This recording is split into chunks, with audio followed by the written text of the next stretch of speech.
இப்போது புதிய அறிமுகம் ஆச்சி ஹோட்டல் சாம்பார் 50 கிராம் ரூபாய் 20 மட்டுமே.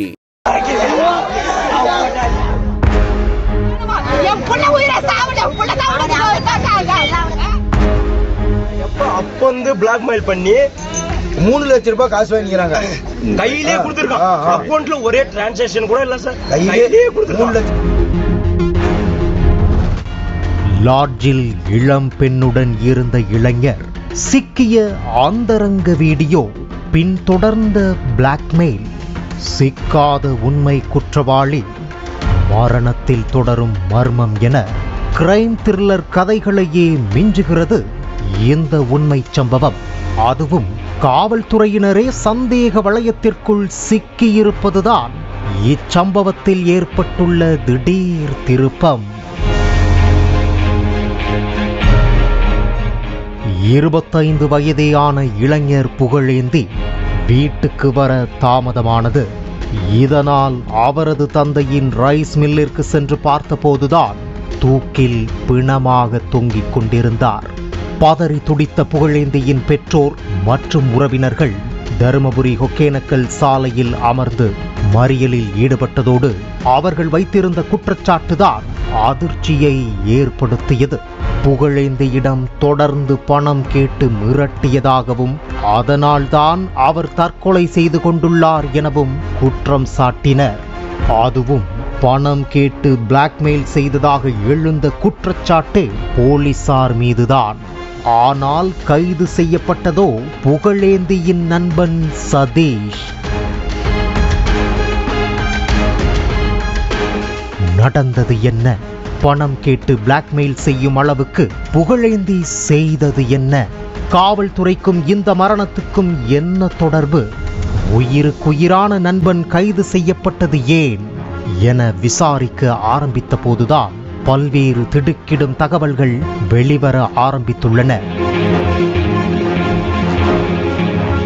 தருமபுரி மாவட்டம் பென்னாகரம் ராமனூர் பகுதியைச் சேர்ந்த 25 வயது புகழேந்திக்கு அப்படியொரு ஆசை ஏற்பட்டது. உடனே தனது ஆசையை நிறைவேற்றிக் கொள்ள தனியார் லாட்ஜில் அறை எடுத்து தங்கியுள்ளார். இளம் பெண்ணுடன் புகழேந்தி தனிமையில் இருக்கும் போது கேமரா கண்கள் அதை படம் பிடித்துக் கொண்டிருப்பதை அவர் அறியவில்லை. இந்த நிலையில்தான் அவருக்கு வெவ்வேறு நபர்களிடம் இருந்து தொடர்ந்து மர்ம போன்கள் வந்து கொண்டே இருந்தன.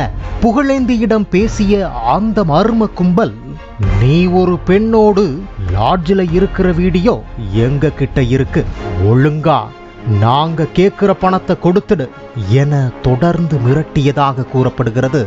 இதனால் பயந்து போன இளைஞர் புகழேந்தி தனது அப்பா வைத்திருக்கும் ரைஸ் மில்லில் வரும் வருமானம், மனைவியின் நகையெல்லாம் அடமானம் வைத்து லட்சக்கணக்கில் பணம் கொடுத்து வந்ததாக கூறப்படுகிறது. போலீசுக்கும் தெரிந்துவிட்டது என 3 ஆண்டுகளாக தொடர்ந்து பிளாக்மெயில் செய்து பணம் பறித்ததால் மன உளைச்சலுக்கு ஆளான புகழேந்தி தூக்கு போட்டுக்கொண்டு தனது உயிரை மாய்த்து கொண்டதாக கூறப்படுகிறது. ஆனால் தொடர்ந்து மிரட்டிய மர்ம குரல்கள் யார் யாருடையது என விசாரணையில் ஈடுபட்டு கொண்டிருக்கும் சூழலில்தான் புகழேந்தியின் நண்பன் சதீஷை கைது செய்திருக்கிறது காவல்துறை. அதாவது சதீஷை கைது செய்த பாப்பாரப்பட்டி காவல் நிலைய காக்கிகள் சொல்லும் காரணம்தான் இது. சதீஷும் புகழேந்தியும் தான் லாட்ஜுக்கு சென்றிருக்கிறார்கள். இளம் பெண்ணுடன் புகழேந்தி ஒன்றாக இருக்கும் போது வீடியோ எடுத்ததே சதீஷ் தான். அந்த வீடியோவை வைத்து வெவ்வேறு சிம்மில் இருந்து புகழேந்தியிடம் பணம் கேட்டு மிரட்டியுள்ளார். அப்படி மிரட்டி வாங்கிய பணத்தில் பல பெண்களோடு உல்லாசமாக இருந்துள்ளார். மேலும் ஆன்லைன் கேமில் பணத்தை விட்டுவிட்டார். போலீசார் யாரும் பணம் கேட்டு மிரட்டவில்லை. தருமபுரி நகர காவல் நிலையத்தில் பணிபுரியும் சில காவலர்களின் பெயரை சொல்லி தனது நண்பனிடம் சதீஷ் மிரட்டி பணம் வாங்கியுள்ளார் என்பதுதான் போலீசின் குற்றச்சாட்டு. ஆனால் காவல்துறையினரே சந்தேக வளையத்திற்குள் இருப்பதால் இந்த வழக்கில் பல்வேறு சந்தேகங்கள் ஏற்பட்டுள்ளன. முதலில் புகழேந்தியின் வீடியோவை வைத்து லாட்ஜ் ஊழியர்கள் மிரட்டியதாகவும், அதற்கு பிறகு அந்த வீடியோ போலீசின் கையில் சிக்கியதால் அவர்கள் பணம் கேட்டு மிரட்டியதாகவும் குற்றச்சாட்டு எழுந்தது. ஆனால் இப்போது புகழேந்தியின் நண்பன் சதீஷ் மட்டுமே குற்றவாளி என்கிற ரீதியில் கைது செய்துள்ளது போலீஸ். பல சிம்களில் பேசி பிளாக்மெயில் செய்திருந்தாலும் சதீஷின் குரல் புகழேந்திக்கு தெரியாதா? எத்தனை நாட்களுக்கு மிமிக்ரி செய்ய முடியும்?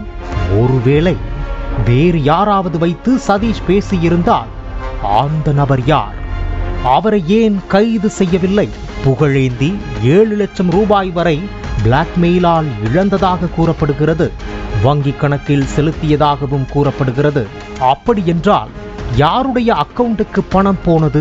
புகழேந்தியின் உறவினர்களுக்கு தருமபுரி காவலர்களின் பெயர் எப்படி தெரியும்? இப்படி பல்வேறு சந்தேகங்களை உண்டாக்கியிருக்கிறது ஓர் இளைஞனின் தற்கொலை விவகாரம். இப்போது புதிய அறிமுகம் ஆச்சி ஹோட்டல் சாம்பார் 50 கிராம் ரூபாய் 20 மட்டுமே.